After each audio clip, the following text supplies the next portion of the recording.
Ok, j'espère que j'arriverai à vous voir au fur et à mesure. Je sais pas où les messages apparaîtront. Alors, si jamais il y a des questions dans le chat, quand tu fais une petite pause, je les poserai. Comme Ok, ça, ben merci. tu ne t'en préoccupes pas. Et puis, si vous voulez, par contre, lever la main et poser votre question en rallumant votre micro, il n'y a aucun problème non plus, hein. Vous êtes les bienvenus. Donc bonsoir à toutes et à tous. Donc je m'appelle Marion Barjot-Bourrel. Je vais vous faire une petite présentation un petit peu de la façon dont j'utilise Canva, mais aussi les différentes machines que je peux utiliser au quotidien. Et l'idée, c'est vraiment en deuxième partie de l'atelier, vous puissiez me poser vos questions et que je puisse éventuellement faire une présentation en direct plutôt que simplement vous parler de moi et de mon activité. Donc pour faire un petit toc, alors attendez, là. Donc dans l'idée, c'est de vous parler un petit peu de mon parcours, des machines, des logiciels que j'utilise, quelques exemples de création, et puis ensuite passer à vos interrogations, à une présentation en direct pour la gravure laser, l'impression 3D et la machine de découpe Cricut, sachant que j'utilise principalement Canva pour créer les différents supports qu'ensuite je façonne avec les différentes machines. Donc au niveau du parcours, j'ai été professeure d'espagnol de 2015 à 2022 et j'ai quitté l'éducation nationale, donc je suis française, et j'ai quitté l'éducation nationale donc en septembre 2022 pour créer mon entreprise qui s'appelle Bout de Bois, en clin d'œil à la terre, et donc c'est du matériel pédagogique inspiré de la nature. Depuis cette année, je suis également passeuse de nature, donc j'interviens ponctuellement dans les écoles maternelles en cycle 1. Et depuis mars 2023, je suis ambassadrice Canva pour l'éducation et Canva Creator. Donc pour Canva, je crée aussi bien des modèles de cycle 1 que vous pouvez personnaliser et adapter en fonction de vos besoins et de ceux de vos élèves, et des illustrations aussi qu'on peut réutiliser dans les différents modèles. Donc je vous inviterai à la fin de l'atelier, j'ai mis les différents QR codes pour que vous puissiez découvrir mon profil Canva et le site internet pour découvrir mes créations. Alors, au niveau des machines que j'utilise, la première, la grosse bête, c'est la machine laser. J'utilise la X-Tool avec un laser d'une puissance de 40 watts. Donc, c'est la X-Tool S1. Et cette machine-là, je l'utilise pour la gravure et la découpe. Donc, je vous montrerai éventuellement après, si vous le souhaitez, un peu plus en détail au niveau des créations. Mais je vais créer tout ce qui est des plateaux d'activité, des jetons avec des lettres, avec des chiffres, avec les différentes représentations des chiffres, etc. Différentes créations à tisser, donc par exemple un papillon, et les enfants vont pouvoir lasser avec de la laine ou une ficelle et puis intégrer des éléments de la nature. Donc ça c'est pareil, je vais choisir au niveau des traits au niveau du logiciel, est-ce que je veux que cet élément-là soit simplement gravé comme colorié, ou est-ce que je veux que ce trait-là soit découpé. Et puis aussi, j'utilise le laser pour créer des dés, puisque je fais aussi de la pâte à modeler, et donc les tampons servent à laisser des empreintes dans de la pâte à modeler. Donc même chose au niveau des lettres, des chiffres, et puis des choses un petit peu plus créatives autour de la nature. Tchouk, le prix du laser, effectivement, je vois du coup les questions finalement en direct. Je crois que celui-ci était autour de 2 500 €, sachant qu'il y a souvent des offres de la part de Xtool au moment des éléments clés. Au niveau de l'impression 3D, j'utilise actuellement la Prusa Mini et je regarde pour la Bamboo Lab pour pouvoir utiliser différents filaments, enfin des filaments de différentes couleurs dans une même impression. Donc bien évidemment, l'impression 3D, enfin les imprimantes 3D pour l'impression 3D, jusque-là c'est logique, mais je vais pouvoir créer des poignées pour les plateaux d'activité à utiliser à l'intérieur ou à l'extérieur, des écrous. Alors là, j'ai pas de retour, je sais pas si ce sera bien centré, mais par exemple, cette coccinelle à points, j'ai ici dessiné l'écrou qui me permet de faire tenir la petite roue ici où on va pouvoir voir le chiffre 7 par exemple, et les enfants vont devoir placer 7 petits pions imprimés directement avec l'imprimante 3D. Et des emporte-pièces à utiliser dans de la pâte à modeler, et puis les jetons, comme je vous le disais, pour la petite coccinelle pour pouvoir manipuler. Et enfin, une autre machine que j'utilise au quotidien, c'est la Cricut. Donc c'est une machine de découpe où là, je vais pouvoir l'utiliser pour le packaging. Donc, par exemple, oui, donc le packaging, par exemple, les étiquettes pour les boîtes de pâte à modeler, pour marquer la composition, la conservation, etc. Pour découper aussi les supports d'activité, parce que je sais qu'on passe beaucoup de temps non seulement à créer les documents, mais ensuite à les plastifier, à les découper, etc. Et l'avantage de Canva, notamment, c'est de pouvoir créer une fiche d'activité, de télécharger le document en PNG avec un arrière-plan transparent. Et là, la machine de découpe va être capable de passer sur les traits pour nous faire gagner beaucoup de temps. Quand je mets les pièces à sublimer, j'utilise aussi la Cricut pour pouvoir découper les contours, par exemple, d'une pièce de puzzle. Donc moi, je vais avoir ma pièce en bois et avec la Cricut, je vais pouvoir découper la partie qui va me permettre d'ancrer la pièce. Donc la machine va me permettre de découper les contours. Je vais venir la coller dessus et avec une presse à chaud, il va y avoir l'impression de la couleur qui va se mettre dans les fibres du bois. Et ponctuellement, je crée aussi des stickers. En ce moment, j'avais une jeune en stage à la maison, donc on a créé cette planche de stickers-là avec donc les illustrations. Et puis ensuite, on va demander à la machine de venir ici découper les contours pour pouvoir créer des gommettes. Donc voilà un petit peu pour une présentation des différentes machines. De façon générale, j'utilise ces machines de façon complémentaire. Et quand je crée une, euh, une collection, pardon, j'essaye de réfléchir aux différentes machines pour qu'elles puissent être toutes utilisées en même temps, mais avoir des fonctionnalités différentes. Voilà, ils soient aussi dans un souci de productivité, on va dire, d'être sûr que les différentes machines soient utilisées dans une même collection.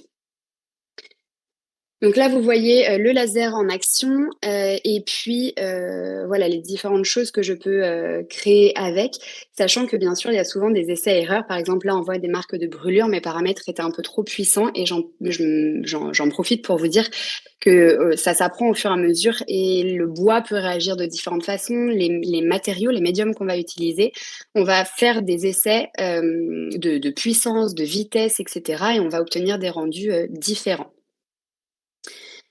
Alors, tac. Donc là, ça va être difficile pour moi de vous montrer comment fonctionnent les machines, enfin pour que vous puissiez vraiment les voir en action. Mais si c'est quelque chose qui vous intéresse, je partage des studio vlogs sur YouTube dans lesquels je peux montrer les coulisses vraiment de l'entreprise et puis tout le processus de fabrication, les différentes machines que j'utilise et puis distiller des petits conseils aussi si c'est quelque chose qui vous intéresse aussi.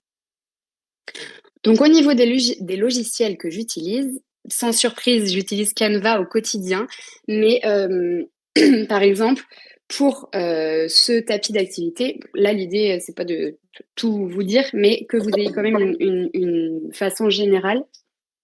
Par exemple, ce tapis d'activité-là, le design a été créé dans Canva. J'ai absolument aucun retour. Je ne sais pas si vous voyez bien, mais c'est un tapis d'activité pour que les enfants puissent créer des collections. Eh bien, j'ai créé un document dans Canva bien grand et ensuite, c'est quelque chose que j'ai fait imprimer. Même chose ici. Quand j'ai un plateau ici, par exemple, pour des opérations mathématiques, le design ici a été fait dans Canva. Et si vous le souhaitez, je vous le montrerai ensuite dans Canva comment j'ai créé ce fichier-là pour ensuite l'envoyer en découpe. Donc, comme je vous le disais, pour les visuels, il y a Canva. Pour les illustrations, comme par exemple pour la planche de stickers ou comme le petit hérisson que vous avez vu brièvement tout à l'heure, eh bien, j'utilise Procreate. Et là, j'ai besoin de l'iPad et du stylet pour pouvoir faire des dessins numériques. Pour le laser, je travaille avec le Xtool Design Space, puisque donc le laser, c'est un laser Xtool. Mais ponctuellement, j'ai besoin d'utiliser aussi Lightburn pour pouvoir dissocier les traits et pour être plus précise, parce que Xtool va avoir tendance à considérer deux traits comme étant un seul trait. Ça va être difficile à vous expliquer juste comme ça, mais il va croire que c'est le même élément, là où Lightburn va pouvoir vraiment comprendre que ce sont deux traits différents et donc je peux demander à ce que celui-ci soit gravé et celui-ci soit coupé. Et un autre petit logiciel que j'utilise très régulièrement, pardon, c'est Conversio, qui est juste en ligne. C'est pour pouvoir, à partir d'une image, pouvoir la convertir en SVG et là, pouvoir, que ce soit pour l'imprimante 3D ou pour le laser, décortiquer, entre guillemets, l'image pour pouvoir donner les différentes indications d'impression ou de découpe. Pour l'impression 3D, donc j'utilise Fusion 360. Il existe d'autres logiciels, mais moi, je ne suis pas habituée à les utiliser. Et pour pouvoir ensuite travailler au niveau des calques et donner vraiment le code, l'indication à l'imprimante 3D, j'utilise Prusa Slicer, puisque la machine, donc l'imprimante que j'utilise, c'est la Prusa Mini. Et pour terminer, donc comme je vous le disais, au niveau de la machine de découpe, c'est la Cricut. J'ai utilisé pendant des années la Silhouette, mais voilà, j'ai dû en changer et j'ai opté pour Cricut. Mais voilà, sachez qu'il existe aussi d'autres machines de découpe à différents budgets. Donc, comme je vous le disais, les créations que je peux faire sont toutes inspirées de la nature et au service de l'éducation. Donc, c'est une gamme complète de produits à utiliser aussi bien à l'intérieur qu'à l'extérieur, que ce soit dans la sphère personnelle ou professionnelle, pour soutenir les apprentissages des enfants de maternelle et donc leur permettre de manipuler des matières nobles et naturelles. Donc maintenant que j'ai fait la présentation un peu abrupte de tout ce que je peux créer, des différentes machines que j'utilise, eh bien, je vous propose, vous, de me dire quel type de création est-ce que vous aimeriez apprendre à créer. Est-ce qu'on part plutôt sur une démonstration à partir d'un document Canva pour l'envoyer ensuite en gravure, en découpe, ou est-ce que vous souhaitez plutôt voir au niveau de l'imprimante 3D? Là, je peux vraiment répondre plutôt à vos questions. Canva. Alors, Je pense que oui, je pense que tu peux bah, partir sur Canva. alors, donc, la création à partir de Canva. Tac. Excusez-moi. Alors, quand on est dans Canva, comme je vous montrais tout à l'heure, par exemple, ici, vous allez reconnaître le plateau. Donc, le plateau est recto verso. En règle générale, je fais en sorte que les produits aient différentes utilisations. Donc, au lieu d'utiliser une seule face, je fais régulièrement en sorte, enfin, si ce n'est toujours, en sorte que les produits aient au moins une double utilité. Et ici, je vais créer par exemple un document. Donc là, je savais que mon plateau, il fallait qu'il mesure 20 cm de large et 15 cm de haut. Donc quand je suis allée dans Canva, j'ai directement... Alors attendez, je vais vous le faire en direct. Tac, on va ouvrir pour que ce soit plus agréable pour vous. Je vais faire créer un design, dimension personnalisée. Ici, je vais sélectionner en centimètres. Et donc, on demande un rectangle de 20 cm par 15 cm, puisque je sais que c'est la dimension que je veux donner à mon plateau pour la fin. Et je fais créer un design. Ensuite, je vais aller chercher, par exemple, donc je vais vraiment recréer avec vous cette partie-là. Ce sera peut-être plus simple, alors ce sera moins abouti, mais c'est simplement pour vous montrer ce qu'il est possible de faire. J'ai besoin ici d'une petite encoche pour pouvoir mettre un jeton. Si j'allais au bout de la présentation de l'idée, ce serait pas mal. Donc, on a par exemple des jetons ici avec des petits points. On a aussi avec les mains. Je ne sais pas si vous le voyez, si je suis trop près, trop loin. Mais donc, on va demander, on va aller chercher dans les éléments juste une forme. Donc là, je suis allée dans éléments, forme, afficher tout. Je sélectionne celle dont j'ai besoin. Donc moi, mon jeton, c'est simplement un rond. Donc, je le redimensionne. Je viens le placer globalement sur mon design. J'ai besoin que les enfants puissent venir chercher hop, facilement, avoir une petite encoche pour pouvoir aller chercher le jeton. Donc, je vais rajouter deux petits motifs sur le côté. Donc, simplement, je vais dupliquer. Donc, je fais soit CTRL-C pour copier, CTRL-V pour coller, ou bien commande D pour dupliquer l'élément. Et je vais le redimensionner. Attendez, je vais zoomer pour que ce soit plus confortable pour vous. Donc j'en ai un ici, et puis je vais le faire sortir de l'autre côté. Donc on imagine que ça, ce sera ensuite du vide, et que là, c'est là où je vais venir mettre mon jeton. J'aurais peut-être dû commencer par dire qu'on veut des bords arrondis au niveau... on veut des bords arrondis au niveau du plateau. Donc je vais commencer par, logique, créer mon bord. Donc, je viens le mettre sur le côté et je vais le mettre en noir. Comme ça, quand je téléchargerai tout à l'heure et que ce sera terminé, là, la petite partie blanche, le petit coin ici blanc, n'apparaîtra pas. Donc, je vais le mettre en arrière-plan. Donc, je suis allée dans les petits points, position arrière-plan, pour le mettre tout en arrière, et je vais le mettre en noir. Et donc, les deux petits éléments qu'on vient de créer tout à l'heure, je vais juste les mettre en blanc, et vous comprendrez ensuite au moment du téléchargement pourquoi ça a une importance au niveau des couleurs. Et on va simplement créer des petites cases. Même chose, je vais les mettre en blanc. Vous m'excusez, je vais ouvrir au chat, sinon vous allez entendre gratter pendant la fin de l'atelier. Hop.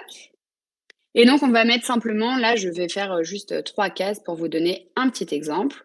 Donc, même chose, quand on agrandit une case, etc., je ne sais pas jusqu'où vous maîtrisez Canva, mais vous avez les dimensions qui s'affichent à l'écran. Donc, je vais la dupliquer, hop, et en mettre encore une. On est d'accord, on n'est pas sur quelque chose d'abouti, hein, c'est simplement pour vous donner l'idée. Et maintenant, je vais pouvoir télécharger ce support-là. Ça me perturbe quand même. On va le mettre au milieu. Partager, télécharger. Donc, on a la possibilité avec Canva de télécharger directement un SVG. Mais j'ai remarqué qu'il y a encore des choses à améliorer. Donc, ce que je vous conseille, c'est de le télécharger en PNG avec un arrière-plan transparent. De cette façon, il va pas comprendre, enfin, il va me mettre un fond transparent, du vide ici au niveau des cases qu'on vient de créer, au niveau de l'encoche pour le petit jeton et ici au niveau des arrondis. Et donc là, je fais télécharger. Quand on est sur un design un peu complexe, c'est là que je vous invite à utiliser Conversio dont je vous parlais tout à l'heure pour pouvoir passer d'une image en PNG à un SVG. Mais là, on ne va pas en avoir besoin puisque c'est vraiment un tableau tout simple. Et tant que j'y pense, parce que je sais que je vais avoir tendance à oublier, vous pouvez aussi les petits jetons là. Alors bien sûr, j'ai fait les illustrations, mais simplement pour vous montrer la puissance aussi de Canva pour ça, c'est que vous allez créer votre jeton. On va lui donner, voilà, il sera en blanc. Mon arrière-plan, je le mets d'une autre couleur vraiment pour qu'ensuite, au moment de convertir en SVG, ce soit plus facile pour le logiciel de comprendre. Et on va aller chercher ici, par exemple, des mains. On va mettre compter, toc, pour peut-être agrandir un petit peu. On va aller en chercher. Et par exemple, j'ai la main ici qui compte jusqu'à 5. Je viens la mettre ici. Et donc, même chose, je vais la télécharger rapidement pour pouvoir vous montrer ensuite comment on met gravé ou découpé. Bon, là, elle sera 20 fois trop grande, mais on a compris l'idée. Télécharger, arrière-plan transparent. N'hésitez pas à m'interrompre hein, si c'est rapide. Je me rends pas trop compte en plus du temps qui passe. Hop. 25. Voilà. Ok. Donc là, j'ouvre Xtool, qui est le logiciel donc du laser. Là, ça vous permet aussi de voir, je viens de finir de graver. Ici, ce sont des petits éléments qui sont mis ensuite sur un cube pour faire les tampons dont je vous parlais. Donc par exemple, ici, tout ce qui est en rouge, tous les traits rouges, ce sont des traits de découpe. Les traits en noir, ce sont des traits de gravure avec une certaine puissance. Et ici, par exemple, pour l'écureuil, je veux que la queue de l'écureuil soit un petit peu plus foncée. Donc, c'est un autre paramètre au niveau des puissances de laser. Attendez, grouper. La queue de l'écureuil, on est dans gravé, puissance 50, vitesse 100. Alors que ici, le petit œil, on est en puissance 30, vitesse 80. Ça va avoir un rendu différent, ça va être plus noirci ou plus creusé au niveau du bois. Donc ça, c'est ça que je vous disais, il faudra tâtonner. Mais même chose, vous pouvez prendre des éléments dans Canva, des illustrations pour ensuite les envoyer en découpe, ça fonctionnera aussi très très bien. Alors, attendez, ça c'est caché. Nouveau, sauvegarder, non. Et donc maintenant, je vais importer une image. C'est ce qu'on vient de télécharger. Je ne sais pas où elle s'est enregistrée. On a le fond, ouvrir.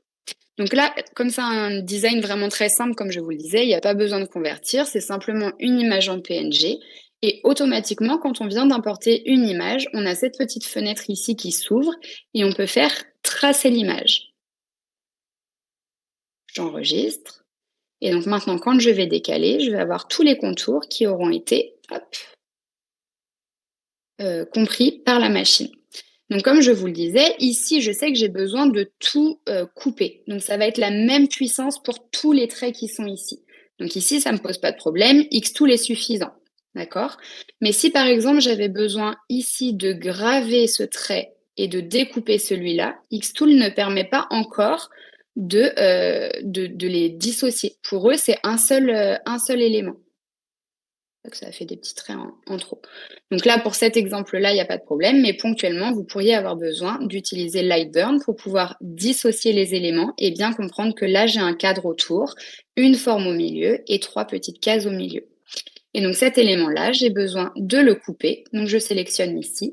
Graver, ça va être pour pouvoir remplir comme on l'avait tout à l'heure, ou bien simplement graver les lignes. Là, j'ai besoin qu'elles soient toutes coupées, donc je sélectionne couper. Et ensuite, c'est là qu'on ajuste au niveau de la puissance, etc. Sachant que Xtool, pour pouvoir tester les différents matériaux et savoir quelle puissance mettre, propose aussi les déploiements, une grille, pour voir en fonction de la vitesse, de la puissance, quel est le meilleur réglage qui est adapté à votre support, enfin à votre matériau. Donc voilà un petit peu simplement une idée en partant de Canva, comment on peut ensuite l'envoyer en découpe et obtenir ce type de résultats-là. Et pour aller un petit peu plus loin, simplement pour vous montrer, vous voyez que moi j'ai rajouté le logo ici de l'entreprise. Et bien même chose, on peut importer une image. Alors je ne sais pas si elle est ici, mais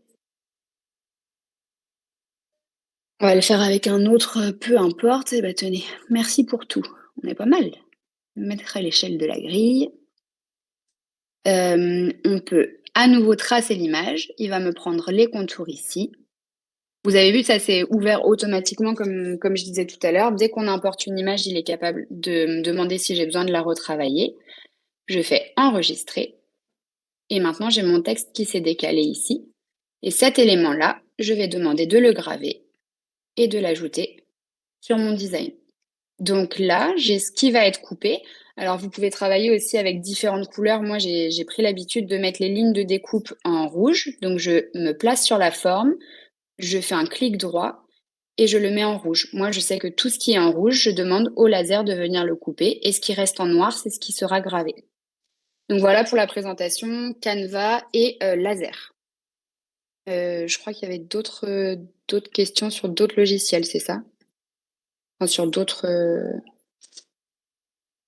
Peut-être avec le Cricut. Avec la Cricut. Alors, je vais aller hop, dans un nouveau design Canva. Donc là, on va mettre fiche d'exercice. J'ai pris l'habitude de taper fiche d'exercice pour être sûr que ça ouvre un design et non pas un Canva doc. Et un design vierge. Hop. Et donc là, on va pouvoir utiliser les illustrations, par exemple, qui sont faites dans Canva. On va aller dans les éléments et je sais pas, on est sur le thème de Noël, donc on va aller chercher un bonhomme de neige. Ok. Je viens par exemple chercher. Ah, il y a une question, non? Peut-être passer un petit peu vite. Je suis allée dans les éléments, j'ai tapé bonhomme de neige, j'ai pris la première illustration que j'ai trouvée et j'ai cliqué dessus pour que ça l'ajoute à mon design. Et donc ici, on va avoir 2 options, je crois, de mémoire. Attendez, hop, là j'en ai une. Et on va en mettre un petit deuxième. Donc, quand je sais que je vais utiliser Cricut derrière et que j'ai besoin que mon fond soit transparent après, j'ai pris l'habitude de changer, je ne sais pas pourquoi j'arrête pas de vous dire j'ai pris l'habitude de, mais voilà, de changer la couleur de l'arrière-plan ici. Donc je sélectionne mon arrière-plan, je change la couleur et je le mets en gris. Pourquoi? Je ne sais pas, mais c'est plus simple pour moi pour m'y retrouver. Et donc, vous avez, pour pouvoir créer la zone de découpe, la machine, là, si je le laisse tel quel, elle va vraiment venir couper tout autour et ça risque d'être tassant. Donc là, on peut utiliser, par exemple, l'onglet Dessin en blanc et venir de façon, hop, je vais aller chercher du blanc. Et on va pouvoir venir avec la souris dessiner éventuellement les contours. Donc ça, c'est une façon qui existe. Alors ce sera pas très propre, sachant que pour Cricut maintenant, il y a l'option stickers qui permet de créer cette marge-là. Mais comme j'ai envie d'être un peu plus généraliste et que c'est pas le cas de tous les jeux logiciels, je vous montre des petites techniques. Donc du coup, on peut faire tous les contours, etc. Bon là, c'est pas très propre, hein, mais dans l'idée, on a ça. Je clique là sur la petite flèche pour fermer et je viens mettre ça en arrière-plan. Et donc maintenant, la machine, quand elle va passer sur les contours blancs et non plus sur les petits traits de mon illustration. Mmh. Une autre façon, c'est de prendre cette forme-là. On va donc dupliquer, je fais commande D. Et là, une fonctionnalité super chouette, c'est de cliquer sur éditer, d'aller dans duochromie. Je clique dessus, je vais dans personnaliser. Et là, je viens tout mettre en blanc. Toc, toc. Donc j'ai une ombre ici, hop, en blanc. Et je l'agrandis un petit peu. Et on peut avoir besoin d'en mettre plusieurs. Donc là, je vais dupliquer pour essayer de recréer, hop, dupliquer, dupliquer. Je vais en créer plusieurs. On a aussi cette fonctionnalité-là. Hop. Je les groupe. J'ai fait CTRL-G pour grouper, mais on peut faire aussi clic droit et grouper. Et ensuite, je l'envoie en arrière-plan. Donc, c'est une autre façon aussi d'obtenir la petite ligne de démarcation que l'on aura derrière. Vraiment, je survole, mais c'est pour vous montrer des pistes. L'autre chose qui peut plutôt bien fonctionner, est-ce que je l'ai gardé par ici? On fait avec ma fille en ce moment un petit tableau de récompense. Oui, je savais que je l'avais gardé par là. Hop. Donc même chose, ça a été fait dans Canva. Hop. J'ai fait mon petit support ici avec les petites licornes et tout ce qu'on veut. Et ensuite, les petites gommettes ont été créées avec la Cricut, pardon. Et donc, on peut aussi très bien créer un élément. Donc, par exemple, si on part sur le petit principe de tableau de récompense, j'ajoute une forme. Je n'ai pas besoin d'une découpe complexe comme les petits stickers ici. Donc, je viens simplement créer mon fond que je vais mettre en blanc. Et je vais par-dessus aller dans les éléments et chercher, par exemple, une petite médaille ou une petite étiquette pour féliciter vos élèves pour je ne sais quelle raison. On va redimensionner et le placer dessus. Ici, la machine va comprendre qu'il faut venir découper autour de la forme blanche. Une fois qu'on a terminé la mise en page, etc., qu'on est satisfait, alors là, vraiment, j'y vais rapidement, mais on peut faire des choses aussi complexes comme la planche de stickers ici. On va cliquer sur partager, télécharger. Là, je suis en PDF. On veut un PNG avec l'arrière-plan transparent ici. Je coche cette option et je fais télécharger.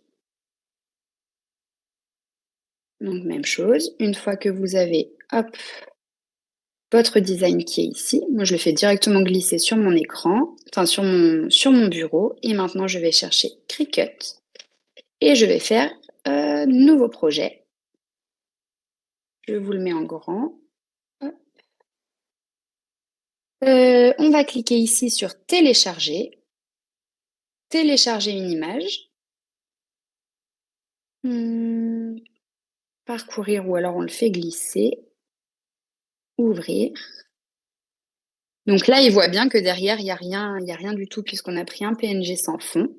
On fait appliquer et continuer. Et on va sélectionner ici un design plat pour créer une image couleur monocale pour les projets imprimés puis découpés de l'imprimante. Continuer. télécharger.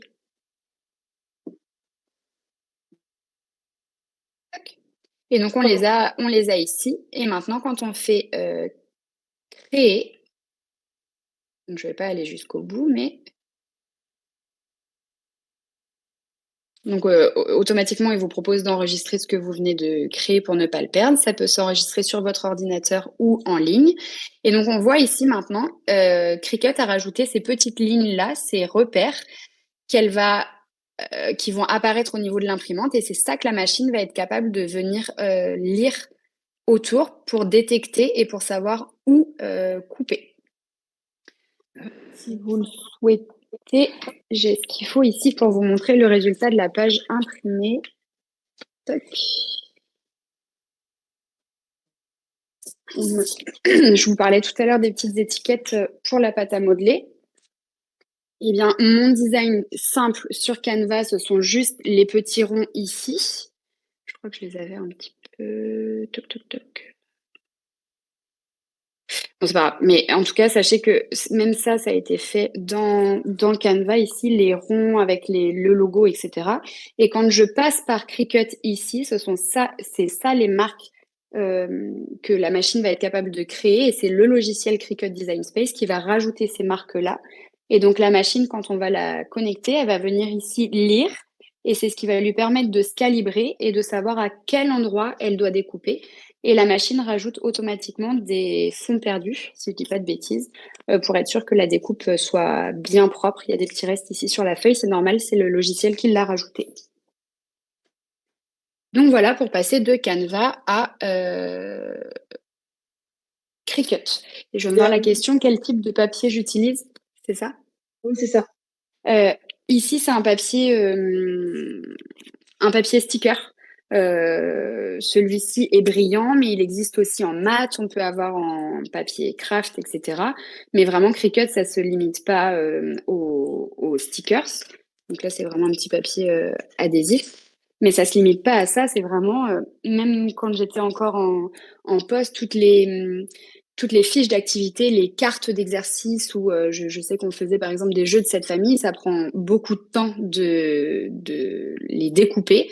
Et ben dans Canva, pardon, je vais aller, attendez. Admettons par exemple un document. Là, je vous ai ouvert 15 000 trucs, je vais vous perdre. Par exemple, ce document-là, qui est un modèle qu'on retrouve donc sur mon profil Canva. Ici, je veux découper les contours ici.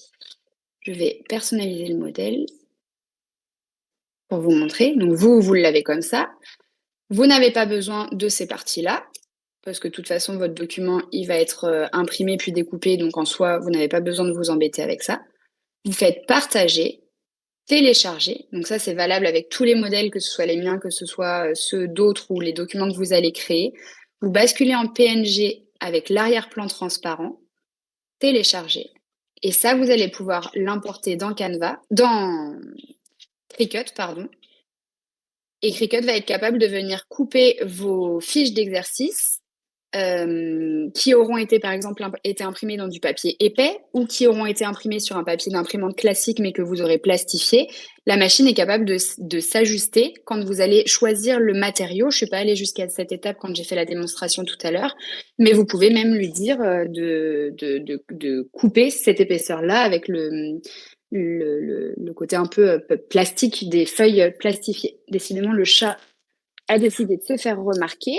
Hop, sort de là. Hop. Et donc, je vais dans télécharger une image. Alors, on va faire plus simple. Elle est là. Je la fais glisser ici. Et hop, hop, hop. Télécharger une image et je la refais glisser par là. Je fais continuer. Et tout à l'heure, je suis peut-être passée un petit peu vite. Ah, bah là c'est un mauvais exemple, mais ça me permet justement de rebondir et de vous montrer. Regardez, comme le fond ici, quand j'ai créé le design, j'avais simplement fait les contours ici de la carte. Donc là, la machine va venir découper autour, mais elle va venir découper aussi autour du sanglier, découper aussi autour ici. Et c'est pas ce qu'on veut. Donc quand on est pardon, dans Canva, comme ça vous permettra de modifier si vous en avez besoin. Vous sélectionnez la forme qui est ici. Tac. Donc là, on voit bien que moi, le remplissage de ma forme est transparent. Et si je le passe en blanc, vous le faites pour les autres si vous voulez, mais comme ça, vous aurez de quoi comparer. Même chose, je me remets en PNG, arrière-plan transparent, télécharger. Et ce document-là, cette image-là, je vais pouvoir venir la réimporter dans Cricut. Tac. Remplacer. Touc. On est de retour sur le Cricut Design Space. On fait télécharger. Télécharger une image. Je la ramène ici. Continuer.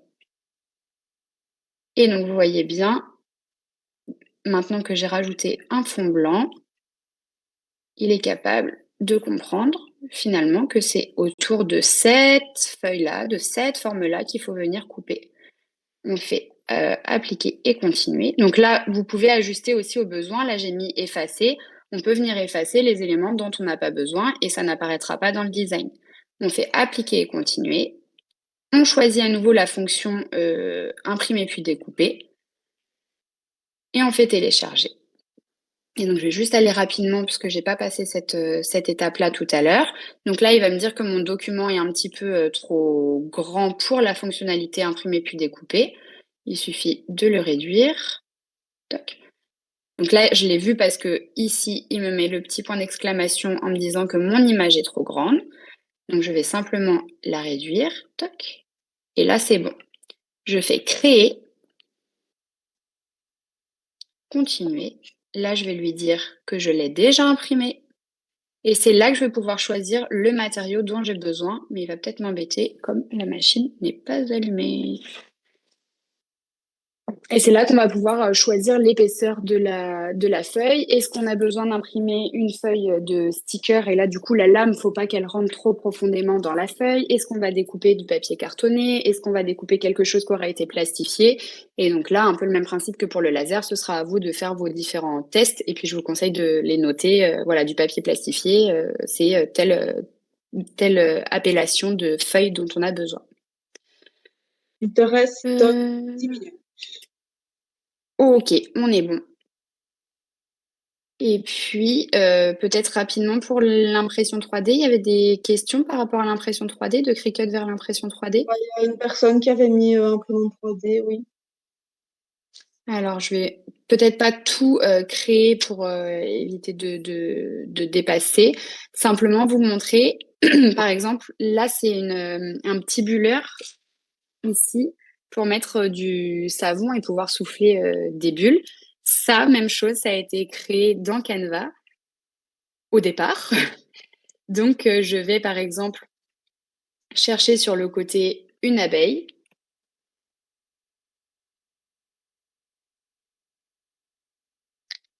Bon, peu importe.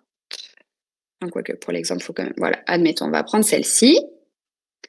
Je la mets en noir. Et j'ai besoin de la tige et du petit arrondi pour que l'enfant puisse le tenir en main. Et donc là, je vais ajouter une ligne. Hop. J'ai besoin qu'elle soit un petit peu plus épaisse. Je viens la coller ici. Et même chose, on a besoin de la petite attache en dessous. Il ne faut pas que ce soit rempli, mais j'ai besoin des contours. Donc ma forme, elle était ici. Je resélectionne, je suis peut-être allée un peu vite sans expliquer. Je sélectionne ma forme. Je n'ai pas besoin qu'elle ait un remplissage à l'intérieur. Donc au niveau de la pastille de couleur ici, je clique aucune couleur. Je sélectionne aucune couleur. Et maintenant, je vais dans la partie bordure. Et là, j'ai besoin d'une bordure un petit peu plus épaisse et je la laisse en noir. Et donc ici, je peux, comme d'habitude, télécharger simplement ma page numéro 2, terminée. On a besoin d'un PNG avec l'arrière-plan transparent. Je recommence. Tac. télécharger. Et là, par contre, pour ce type de création en particulier, j'ai besoin d'utiliser Conversio qu'on avait juste après. Je vois l'investissement paraît important. Là, c'est dans le cadre d'une entreprise, mais je sais qu'il y a des écoles, etc., qui ont des subventions. Certains peuvent en bénéficier, notamment au salon Educatec. Je sais qu'il y avait certains labs qui étaient sur place pour des écoles.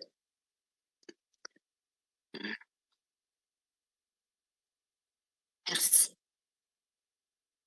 Hop, télécharger. Alors c'est pareil, hein, je l'ai pas précisé, mais c'est un équipement qui se fait aussi au fur et à mesure. Hein. J'ai pas commencé directement avec la machine Xtool. Ce sont des investissements qui se font au fur et à mesure que l'activité aussi évolue et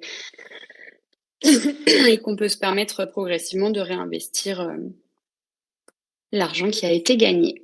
Au niveau de la formation, Alors, comment tu as fait pour te former pardon, au niveau de la formation? j'ai appris toute seule. Ouais, par des Toute seule.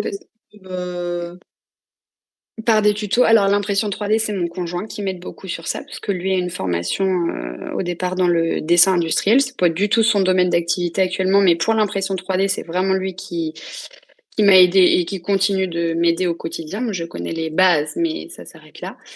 Pour le laser, en fait, je trouve que ce sont des choses qui sont plutôt intuitives parce que Canva, je connais et je maîtrise cet outil depuis 2017, je crois. Et comme vraiment, c'est ce que j'essaye de montrer avec cet atelier-là, c'est que mon design de base, je le crée avec le logiciel que je connais. Donc, j'ai pas besoin d'apprendre à aller créer une forme dans Cricut. Je sais qu'il y en a certains qui savent utiliser Cricut aussi pour la création du support dont ils ont besoin. Mais moi, pour tout dans mon activité, je passe par Canva. Et ensuite, j'ai simplement, entre guillemets, besoin d'apprendre à utiliser le logiciel de laser en disant ça, tu me le coupes, ça, tu me le graves. Mais pour le côté vraiment créativité, création, mise en page, design, ça, c'est Canva. Et ça permet tellement de créer plein de choses qu'une fois qu'on en connaît un, on peut ensuite utiliser les fonctionnalités de base des autres logiciels que je viens de vous présenter là. ouais, d'accord. Donc voilà. Et au niveau du temps, je peux montrer là? Bah, il te reste 5 minutes. Ok. Donc j'ai juste ouvert Fusion, donc qui est le logiciel pour l'impression 3D. J'ai cliqué ici sur créer une esquisse. Je choisis mon plan et on a forcément besoin de créer un petit rectangle au départ. Et je vais lui dire que j'ai besoin que mon bulleur là fasse par exemple 15 cm de haut. Donc on est ici.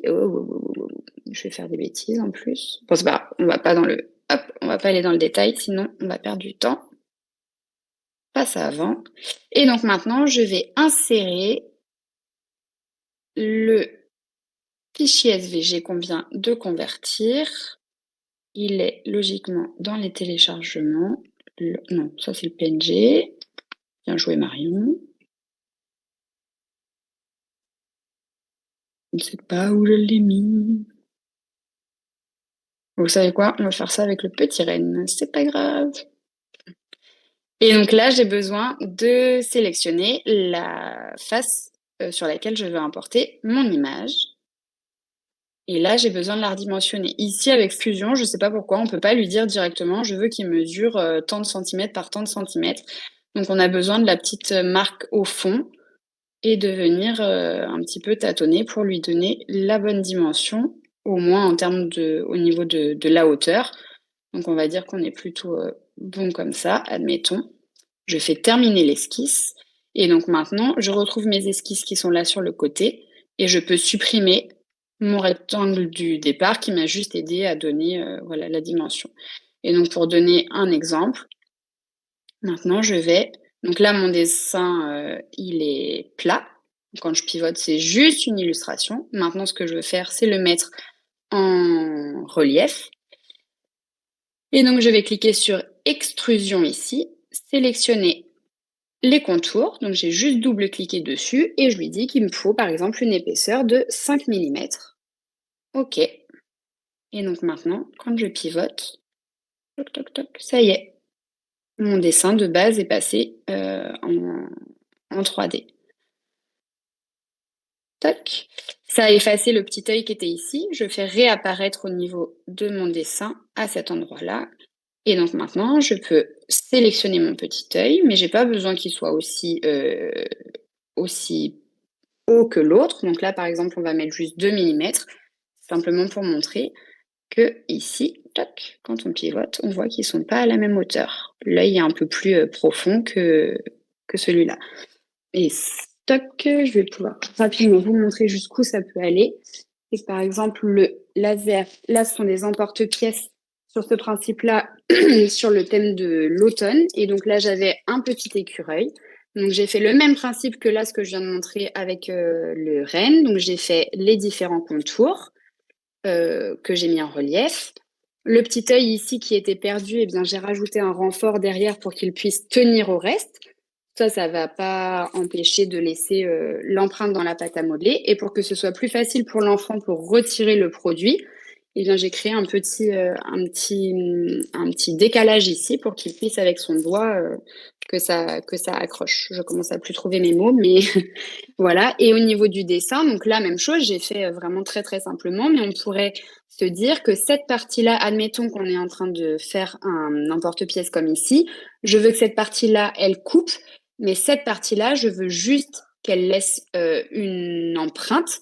Et ben même chose, on peut venir simplement dire ce morceau-là de la forme, je veux qu'il soit à une épaisseur par exemple de 8 millimètres, mais le contour ici sera à 10. Donc ça va couper, ça va laisser une trace, et celui-là, on ne le verra pas au niveau de l'empreinte. Voilà. Mais voilà, partir de Canva aussi pour une illustration qui était existante. Et comme j'ai fait tout à l'heure avec la petite abeille, on peut créer un papillon, on peut créer une fleur, on peut créer plein d'autres choses. Mais voilà, un petit panel. En tout cas, il y a vraiment des belles réalisations. Je sais pas s'il reste, il y a encore des questions. À mon avis, on va bientôt basculer sur la session principale. Écoute, merci Marion, c'était vraiment super intéressant. Il y a une question, comment ajoutez-vous le bord mince? Alors, quand je suis ici sur le logiciel, pardon, avant, je resélectionne ma face.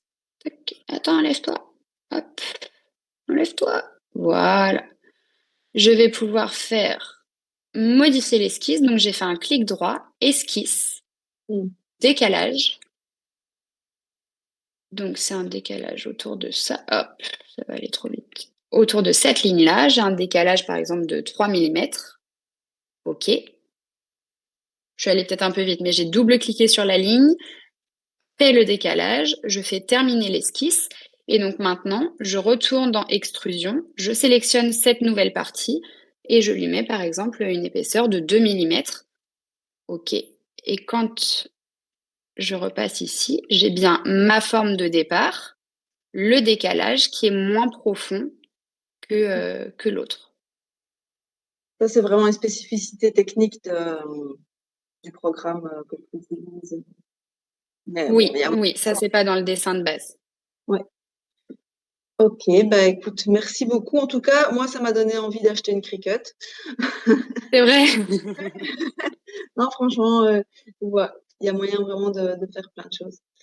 Donc, merci à tout le monde et merci à toi, Marion. Et on a Avec vu plaisir. va bientôt se couper, donc je vous invite à retourner dans la salle principale pour assister à notre conférence. Est-ce qu'il y a une Attendez, question? j'ai oublié Oui? de vous mettre les petits QR codes si Ah toutefois bah vous oui, en avez besoin. n'hésitez Voilà. Donc le profil Canva, le compte Instagram si vous le souhaitez, et puis le site internet. Ah ben voilà, c'est bientôt Noël, donc il y en a qui vont demander une imprimante 3D ou une Cricut, ça De l'outillage, dépendra de la place dans le chariot du Père Noël. c'est ça. Voilà, Bon, ben bah, merci à tous et puis bonne fin de soirée. merci à tous.